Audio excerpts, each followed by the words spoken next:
हम रोज रात को आसमान में जगमगाते असंख्य तारों को देखते हैं, लेकिन उन सब में से उत्तर दिशा में दिखाई देने वाला सबसे चमकदार तारा हम सब का ध्यान आकर्षित करता है। अंतरिक्ष में उत्तर की दिशा में एक तारा है जिसका नाम ध्रुव है। विद्वानों के अनुसार इस तारे का नाम उसी ध्रुव बालक के नाम पर रखा गया है जिन्होंने बाल्यावस्था में अपनी कठिन तपस्या से भगवान विष्णु को प्रसन्न किया था। आइए जानते हैं ध्रुव बालक से ध्रुव तारा बनने की कहानी। पौराणिक ग्रंथों के अनुसार मनु इस संसार के प्रथम मनुष्य थे, जिन्हें स्वयंभू मनु भी कहा जाता है। वे ब्रह्मदेव से प्रकट हुए थे। उनके साथ ही प्रथम स्त्री भी उत्पन्न हुई थी, जिसका नाम था शत्रुपा। मनु और शत्रुपा के विवाह के पश्चात 2 पुत्र हुए, प्रियव्रत और उत्तानपाद। प्रियव्रत का विवाह विश्वकर्मा की पुत्री बहिशरमती के साथ हुआ, जिनसे उन्हें 10 पुत्र प्राप्त हुए, जबकि उत्तानपाद की सुनीति व सुरुचि 2 पत्नियां थी। सुनीति से ध्रुव और सुरुचि से उत्तम नामक पुत्र प्राप्त हुए। एक दिन सुनीति का पुत्र ध्रुव अपने पिता की गोदी में बैठकर खेल रहा था। यह देख उसकी सौतेली माँ सुरुचि को बहुत ईर्ष्या हुई और वह क्रोधित हो गई। क्रोध में उसने ध्रुव को राजा की गोदी से उतारकर अपने पुत्र उत्तम को राजा की गोदी में बिठाते हुए कहा कि यह स्थान मेरे पुत्र का है। महाराज की गोद में उनका वही पुत्र बैठ सकता है जिसने मेरे गर्भ से जन्म लिया है।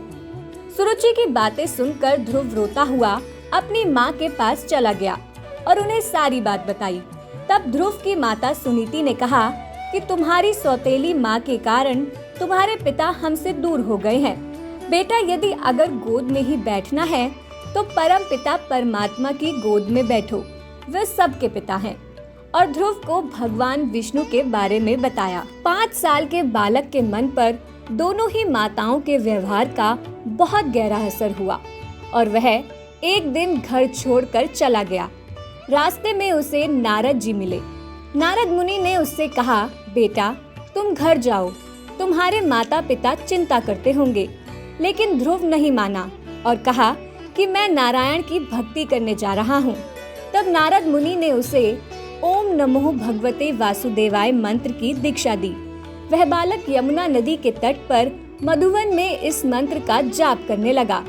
फिर नारद जी उसके पिता उत्तानपाद के पास गए और उन्हें ध्रुव के बारे में बताया। तब उत्तानपाद ने कहा कि मैंने एक स्त्री के वश में आकर अपने बालक को घर छोड़कर जाने को विवश कर दिया। मुझे इसका पछतावा है। फिर नारद जी ने कहा कि अब आप उस बालक की चिंता ना करें। उसके रखवाले तो अब स्वयं भगवान नारायण हैं। भविष्य में उसकी कीर्ति चारों ओर फैलेगी। उधर बालक की कठोर तपस्या से अत्यंत ही अल्प काल में भगवान नारायण प्रसन्न हो गए और उन्होंने दर्शन देकर कहा, हे बालक, मैं तेरे अंतर्मन की व्यथा और इच्छा को जानता हूँ।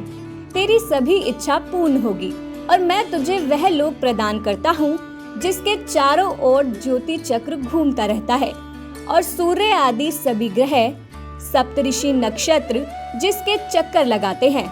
प्रलय काल में भी इस लोक का नाश नहीं होगा। इस लोक का नाम तुम्हारे नाम से ही जाना जाएगा। 36,000 वर्षों तक सभी प्रकार के सर्वोत्तम ऐश्वर्य भोग कर अंत में तुम मेरे लोक को प्राप्त करोगे। आप हमारे संत वाणी चैनल को सब्सक्राइब करें, वीडियो को लाइक करें, शेयर करें और हाँ, बेल आइकन पर क्लिक करना बिल्कुल ना भूलें ताकि हमारी किसी भी वीडियो की सूचना सबसे पहले आपको मिले।